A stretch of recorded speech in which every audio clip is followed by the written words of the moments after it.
ದಸರಾ ರಜೆಯ ಸಂಭ್ರಮದಲ್ಲಿ ಸ್ನೇಹಿತರೊಂದಿಗೆ ಕೆರೆಯಲ್ಲಿ ಈಜಲು ಹೋಗಿದ್ದ ಬಾಲಕರು ಈಜಲು ಬಾರದೆ ನೀರಿನಲ್ಲಿ ಮುಳುಗಿ ಸಾವನ್ನಪ್ಪಿರುವಂತಹ ದುರ್ಘಟನೆ ಚಿಕ್ಕಬಳ್ಳಾಪುರ ಜಿಲ್ಲೆಯ ಬಾಗೇಪಲ್ಲಿ ತಾಲೂಕು ಆಚಿಪಲ್ಲಿ ಗ್ರಾಮದಲ್ಲಿ ಸಂಭವಿಸಿದೆ. ಬಾಗೇಪಲ್ಲಿ ತಾಲೂಕಿನ ಪತಪಾಳೆ ಹೋಬಳಿಯ ಆಚಿಪಲ್ಲಿ ಗ್ರಾಮದಲ್ಲಿ ಶುಕ್ರವಾರ ಮಧ್ಯಾಹ್ನ ಆಚೆಪಲ್ಲಿ ಕೆರೆಯಲ್ಲಿ ಘಟನೆ ನಡೆದಿದ್ದು, ಘಟನೆಯಲ್ಲಿ ಹರ್ಷವರ್ಧನ್ 16 ವರ್ಷ, ವಿಷ್ಣುವರ್ಧನ್ 14 ವರ್ಷ ಮತ್ತು ನಿಹಾಲ್ ರಾಜ್ 12 ವರ್ಷ ಎಂದು ಗುರುತಿಸಲಾಗಿದೆ. ಮಧ್ಯಾಹ್ನ ಸುಮಾರು 12 ಗಂಟೆ ಸಮಯದ ಕೆರೆಯಲ್ಲಿ ಈಜಲು ಕೆರೆಗೆ ಇಳಿದ 3 ವಿದ್ಯಾರ್ಥಿಗಳು ಸಾವನ್ನಪ್ಪಿದ್ದಾರೆ.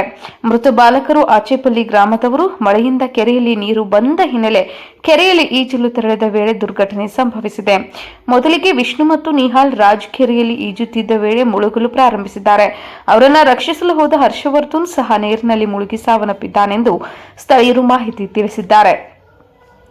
ಆಚೆಪಲ್ಲಿ ಕೆರೆಯಲ್ಲಿ ಮುಳುಗಿ ಮೃತಪಟ್ಟ 3 ವಿದ್ಯಾರ್ಥಿಗಳ ಕುಟುಂಬಸ್ಥರಿಗೆ ಶಾಸಕ ಎಸ್ಎನ್ ಸುಬ್ಬಾರೆಡ್ಡಿ ತಲಾ 1 ಲಕ್ಷ ರೂಪಾಯಿಗಳ ವೈಯಕ್ತಿಕ ನೆರವನ್ನು ಘೋಷಿಸಿದ್ದಾರೆ ಮತ್ತು ಮುಖ್ಯಮಂತ್ರಿಗಳ ನಿಧಿಯಿಂದ ಹೆಚ್ಚಿನ ಪರಿಹಾರ ದೊರಕಿಸುವುದಾಗಿ ತಿಳಿಸಿದರು. ಮೃತದೇಹಗಳನ್ನು ಬಾಗೇಪಲ್ಲಿ ಆಸ್ಪತ್ರೆಯ ಶವಾಗಾರಕ್ಕೆ ಕಳುಹಿಸಲಾಗಿದ್ದು, ಆಸ್ಪತ್ರೆಯ ಮುಂದೆ ಮೃತ ಬಾಲಕರ ಕುಟುಂಬಸ್ಥರ ಆಕ್ರಂದನ ಮುಗಿಲು ಮುಟ್ಟಿತ್ತು. ಈ ಘಟನೆ ಬಾಗೇಪಲ್ಲಿ ಪೊಲೀಸ್ ಠಾಣಾ ವ್ಯಾಪ್ತಿಯಲ್ಲಿ ನಡೆದಿದೆ. News report Ravindra Prajapower TV. Achepalli ಕೆರೆಯಲ್ಲಿ 6 ಜನ ಮಕ್ಕಳು ಈಜಾಡಕ್ಕೆ ಹೋಗ್ತಾರೆ. ಅದರಲ್ಲಿ 3 ಜನ ಅಕಸ್ಮಾತ್ತಾಗಿ ಜಾರಿ 3 ಜನ ಮಕ್ಕಳು ಮರಣ ಹೊಂತಾರೆ. ಹರ್ಷವರ್ಧನ್, ವಿಷ್ಣುವರ್ಧನ್, ನಿಹಾಲ್ ರಾಜ್ ಅಂತ 3 ಮಕ್ಕಳು. 8ನೇ ತರಗತಿ, 6ನೇ ತರಗತಿ, 11ನೇ ತರಗತಿ ಮಕ್ಕಳು. ಇವಾಗಲೂ ಭಾಳ ನೋವಾಗುತ್ತೆ. ಆ ಕುಟುಂಬದವರಿಗೆ ಆ ನೋವನ್ನು ಬಸೋದ ಶಕ್ತಿ ಆ ಭಗವಂತ ನೀಡಲಿ.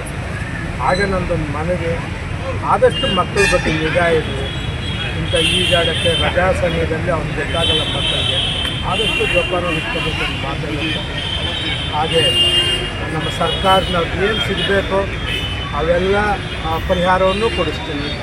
ನನ್ನ ಸ್ವಂತ ನಾನು ವೈಯಕ್ತಿಕವಾಗಿ ಒಂದೊಂದು ಕುಟುಂಬಕ್ಕೆ 1 ಲಕ್ಷ ರೂಪಾಯಿಗಳನ್ನು ಕೊಡ್ತೀನಿ. ಇನ್ನು ನಾನು ಸಾಧ್ಯವಾದ ಜೊತೆ ಆ ಕುಟುಂಬದ ಜೊತೆಯಲ್ಲಿ ಆ ನೋವು ಜೊತೆಗೆ ಸ್ಪಂದಿಸ್ತೀನಿ.